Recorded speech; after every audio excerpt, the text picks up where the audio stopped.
Hello everybody, it's Jason Bach from Adventure Sports, the laser tag guy. Today I want to show you just a little bit about one of our featured products over the last year. It's the Laser Tag Guy gamepad. Now this is an Android device in a special heavy-duty case that allows you to play all of those video game style missions in one convenient box. It's very mobile for mobile operators, and you can reposition this. We're going to show you some pictures later of what one of our operators has done in building a bigger box around this case. There's a lot of different ways you can use it. Today what I want to do is show you just how to use the best game on the box. I think the easiest game to play for your mobile events, for your fixed location events, and that's Domination. Domination is basically electronic capture the flag. The goal of it is to control a point on the playing field for longer than the other team. It's that simple. Let's show you how on the gamepad to get that set up. I'm here at the startup screen on the gamepad, and what I want to do is hit Start Server. Now, you're going to use this in one of two ways. Most of you probably going to have a single gamepad, so you're always going to hit Start Server.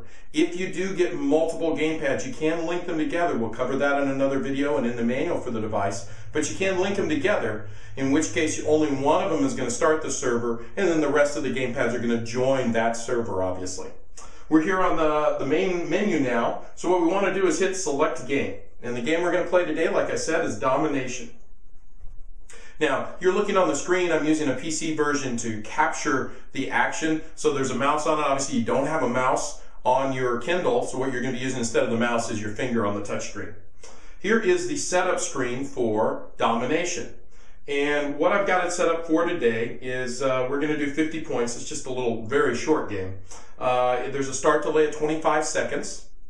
And a control delay of 3 seconds. So what those three variables mean are the max points means the maximum amount of points that a team can get. Basically, that's when the game is over. It's going to make the game over sound.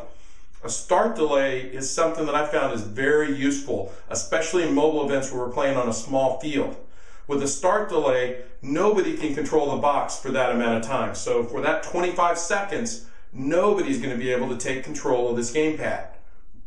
That means that there's really not much incentive for players, as soon as we say go, for them to leave their base area and sprint as fast as they can to the gamepad to try and be the first team to control it. There's no doubt that in a lot of these games, the first team to get to the pad is definitely going to have an advantage. So when you put in the start delay, you minimize that advantage and you reduce the need for players to run in your playing field.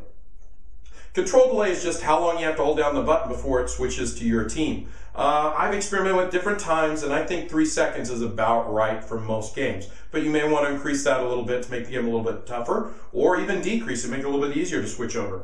We're going to use shared points today. There's basically two different settings, shared points and total points. With shared points, it's a closed economy, meaning that the total number of points between the two teams, in our case, is 50. So if one team's 25 and another team's 25, that's 50, the game's over. Or if one team's 50 and the other team's 0, that's 50 and the game's over. The difference with total points, when you set it to 50, that means one team has to get 50 to win the game. So it could be 50-49, it could be 50-0, but one team has to get to 50 to win the game. The reason I like to use shared points is because I can control the time of the game that way. So I know that a game is going to last about X number of minutes. I usually strive for about a 5 to 6 minute game when I'm playing at mobile events. Depending on the size of your field, the number of players you're playing, you may want to increase that or even decrease it a little bit. We're going to display the team names. Pretty simple there. It just shows the colors. And then you'll see there's 4 buttons down here at the bottom. Cancel just takes you back to the previous screen. Sync settings allows you to sync up the settings with all of the other gamepads. So when you're using multiple gamepads and you're linking them all together, sync settings will make sure that all the same settings are on each gamepad. This is very important. And then the other 2 buttons are Accept and Test.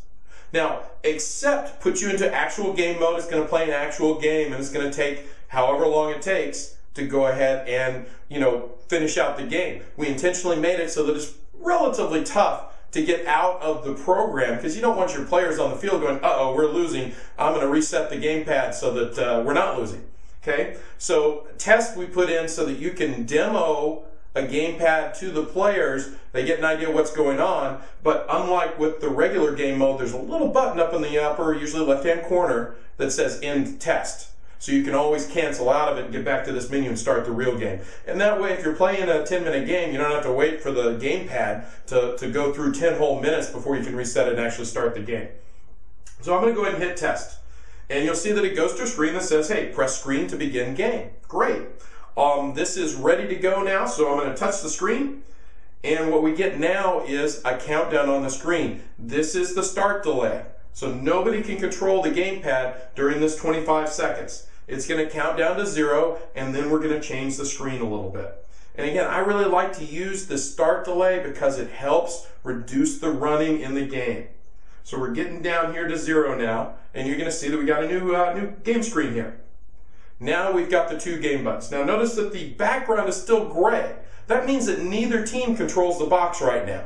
Okay, that's what gray means. So you see I've got the team 1 button for red and the team 2 button for blue. Let's say I'm on the red team. I make it to this gamepad. I'm going to press that red button for the 3 seconds. You'll hear this little sound effect. Boom. Now the background is red, and you can see it's scoring points for the red team. If I'm on the blue team, hey, I'm going to do the reverse of that. I'm going to hold down the blue button for 3 seconds. Boom. Now it's on the blue team. This is going to be a quick game, so it's going to be over really quick. Now, you'll notice that you can't really hear the sound effects over the video. And I just want you to know that all of these Kindles have an audio out. So, oh, there's the game over. Blue team won that one. And you hear it's doing the game over sound effect.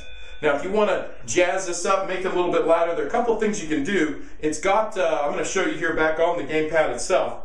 You'll see that if you take this flap down here, that's where you can get in and charge the gamepad. And there's also an audio jack in there. So especially if you're at a fixed field location and you're using this gamepad, or even if you're on a mobile event, you're going to be set up there for a while, you can do 2 things with it. You can take some of those portable speakers, which are a little bit louder. They're battery operated. You just plug them right in. They make it for all the tablets, all the iPads, iPhones, all your different MP3 players, and they work great.